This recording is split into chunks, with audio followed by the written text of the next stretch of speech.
बहुजन समाज जोड़ो यात्रा, क्योंकि बिहार महामानव तथागत बुद्ध और महावीर की धरती है। बिहार गुरु गोविंद सिंह जी की धरती है। इसलिए बहुजन समाज जोड़ो यात्रा जो बिहार में 1009 किलोमीटर की होगी, जो चंपारण से शुरू होके कैमूर और पटना खत्म होगी, और ये पूरी यात्रा पैदल यात्रा होगी।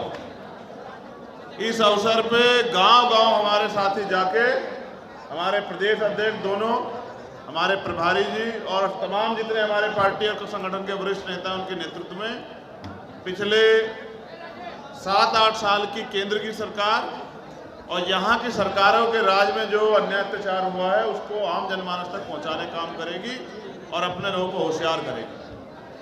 क्योंकि ये लोकतांत्रिक देश है और उसमें इस देश में आज भी हमें तमाम तरह की बुनियादी सुविधाओं के लिए मजबूर होना पड़ता है। मैंने बिहार की बाढ़ भी देखी और मैंने बिहार के तमाम तरह के अन्याय भी देखे, और रोज यहाँ अन्याय अत्याचार, हत्या, बलात्कार जारी रहते हैं। तो मैं समझता हूँ कि अब हमें एक जाति से नहीं, टूटे हुए बहुजन समाज में भाईचारा पैदा करके, और जो वर्तमान के हालात जिसमें जातिगत जनगणना होनी चाहिए, जिसमें जिसकी इतनी संख्या भारी, उस हिसाब से हिस्सेदारी के हिसाब से जो है 100% आरक्षण लागू होना चाहिए। रोटी कपड़ा मकान के साथ एजुकेशन और हेल्थ और सभी के लिए रोजगार की व्यवस्था होनी चाहिए। महिला सुरक्षा और तमाम मुद्दे रहेंगे। तो मीडिया के साथियों के लिए इतना ही आज के अवसर पर मैं कहूँगा कि हमारे तमाम कार्यकर्ताओं ने मेहनत करके इस यात्रा की शुरुआत कर रहे हैं वो लोग फरवरी में। ये यात्रा 6 फरवरी से शुरू होगी और इसके बाद 31 दिन की यात्रा, उसके बाद पूरे देश में हम लोग यात्रा जो है निकालेंगे, क्योंकि अब समय आ गया कि बहुजन समाज अपने पैरों पर खड़ा हो। और मुझे विश्वास है कि अब बहुजन समाज अपने राज की तरफ बढ़ेगा। बहुजनों का अपना राज, बहुजन स्वराज की बात जो है आज हम बिहार की क्रांतिकारी धरती से कर रहे हैं कि इस यात्रा के बाद जो आंदोलन शुरू होंगे उससे इस देश में बहुजन समाज के लोगों का राज आए। धन्यवाद। सर, बिहार में आपकी दूसरी दौरा है 1 महीने में। मुख्यमंत्री नीतीश कुमार से मिले हैं। यहाँ पर बिहार में 3 दलितों की पार्टी है, चिराग पासवान की, जीतन राम मांझी की। तो फिर आपको क्यों प्राथमिकता देगी दलित समाज? बिल्कुल नहीं देनी चाहिए। काम को प्राथमिकता मिलती है। मैं समझता हूँ कि हमारा काम, हमारी पहचान, ये जो लोग यहाँ बैठे हैं ये अपने आप तय करेंगे कि वो किसको प्राथमिकता देने वाले हैं। क्योंकि वो जानते हैं कि अगर कहीं भी अन्याय होता है तो भीम आर्मी और आज़ाद समाज पार्टी खड़ी होती है, बाकी लोग अपने निजी स्वार्थ में घर बैठे रहते हैं। यहाँ भी दलितों की खाल खींची जा रही है, और जिन नेताओं की बात, जिन पार्टियों की आप करें उनसे पूछे कभी उनका दुख पूछा भी है क्या? तो मेरी किसी से शिकायत नहीं है। मेरी शिकायत अपने लोगों से है कि वो अपने पैरों पर खड़े हो जाएं और अब पूछ बनने का काम खत्म करें और शासक बनने के लिए मेहनत करना काम शुरू करें। कल ईबीसी आरक्षण को लेकर के मैंने कल ही अपनी बात रखी।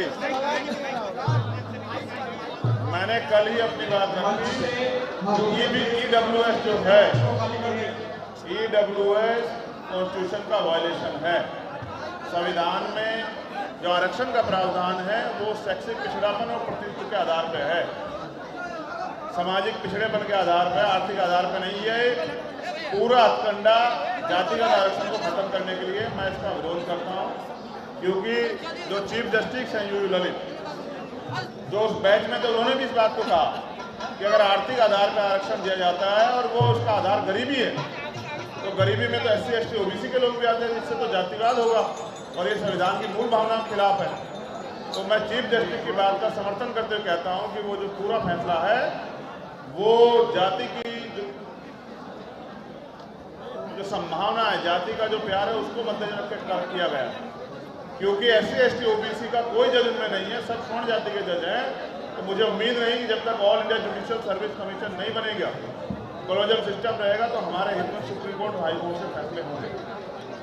मुख्यमंत्री नीतीश, बिहार के मुख्यमंत्री नीतीश जिससे मिले थे सर, उस फोटो वायरल भी हुआ था, क्या मिलने का उद्देश्य था सर? इंदिरा साहनी लोकतंत्र में मिलना तो मुझे लगता है कोई अपराध नहीं है। उन्हें मुख्यमंत्री बने, बस मैंने उनको बधाई दी कि अब उनकी सरकार में कम से कम जो है बहुजन समाज के लोगों के साथ अन्याय ना हो।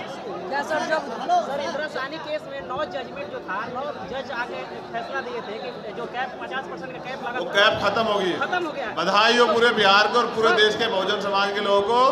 अब 52% ओबीसी को अपने लिए 52% आरक्षण की मांग करनी चाहिए और दलित जाति का जनगणना होगी तभी तो पता लगेगा। मेरा सवाल ये है सर कि उससे ज्यादा बेंच प्रेफर करना चाहिए ना कि 5 जज में सुप्रीम कोर्ट, मैंने कहा कल भी मैंने कहा कि 5 स्वर्ण जजों ने तय किया कि स्वर्ण जाति के लोगों को EWS मिलना चाहिए, नहीं मिलना चाहिए। 3 ने माना कि मिलना चाहिए, 2 ने कहा इसमें SC ST OBC को भी रख लो, मिलना तो चाहिए। इसका मतलब जहां विविधता नहीं होगी, डाइवर्सिटी नहीं होगी, वहां से हमारे एकदम फैसले नहीं होंगे। इसके खिलाफ कोई आंदोलन करेंगे आप लोग? मैं कह रहा हूं ना कि इसकी चाबी है सत्ता, उसी के लिए तो आज मैं यहाँ आया हूँ। जस्टिस पार्टी वाला सर वो खुद कह रहे हैं कि बाबा साहब के 10 ये वही है जिनके ऊपर महाभियोग लगने वाला, जिन्होंने अपने ऑर्डर में लिखा था कि आरक्षण और करप्शन ने देश बर्बाद कर दिया। जिनको ये नहीं पता कि आरक्षण 10 साल के लिए है, मैं तो चाहता हूं कि उनकी दोबारा से जांच हो, उनकी डिग्री भी सही है नहीं है। रिजर्वेशन के जो खिलाफ थे उसके बाद भी रिजर्वेशन के सपोर्ट में बयान जब अपनी जाति के लोगों के समर्थन की बात आती है तो जाति का दम बाहर आ जाता है। इस वजह से सर जब 10% लोगों को मिल सकता है तो क्या 52% वालों को आरक्षण मिलना चाहिए कि नहीं मिलना चाहिए? 52% अपने पैरों पे खड़े होने का प्रयास करें, उनको मिल जाएगा। ये लोकतांत्रिक देश है। बिहार के युवा जो आपको एक यूथ आइकन के रूप में देखते हैं और आप सीधे 2 साल के बाद बिहार में आते हैं, ऐसा क्यों सर? मैंने बिहार के लोगों को समय दिया, मैं बिहार से बहुत प्यार करता हूँ। सर, आप पिछली विधानसभा में आए थे पिछला सर। जवाब तो सुनो, पहले सुन लो। पत्रकारिता की तैयारी तो कर लो, अभी तुम्हारा कोर्स पूरा नहीं हुआ है। मैं उनसे नाराज नहीं हूँ और ना ही मेरा उनका रिश्ता चुनाव है।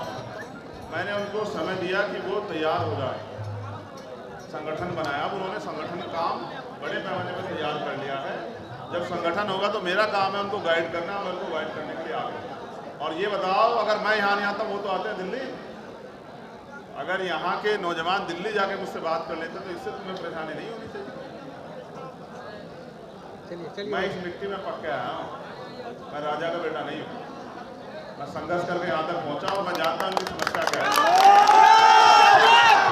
और ये पैसे पे लाए गए लोग नहीं हैं, ये वो लोग हैं जो मेरे लिए अपनी जान भी निछावर कर सकते हैं और करते हैं।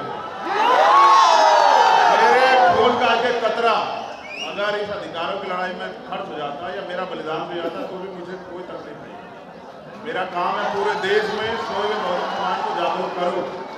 आज नेता घर से निकलने लगे, ये भीम आर्मी की देन है। आज अगर दलितों के मुद्दों पे, पिछड़ों के मुद्दे के, आदिवासियों के मुद्दों पे चर्चा होती है, मुकदमे दर्ज होते हैं, भीम आर्मी की देन है। और ये उनकी देन है जो ना घर देखते, ना बाहर देखते, ना धूप देखते, ना दिन देखते, ना रात देखते, ना बारिश देखते, ना साधन देखते, और जो आज भी हजारों की संख्या में जेल काट रहे हैं। दम है भीम आर्मी का और मैं इनकी वजह से हूँ। और मुझे गर्व है कि मैं इनमें से एक हूँ जो वहाँ सामने बैठे हैं और मैं इनमें इनके जैसा ही रहकर लड़ाई को आगे बढ़ाऊंगा। चिंता मत करो। धन्यवाद। अब मुझे मेरे लोगों से मिले तो आप लोग हट जाओ।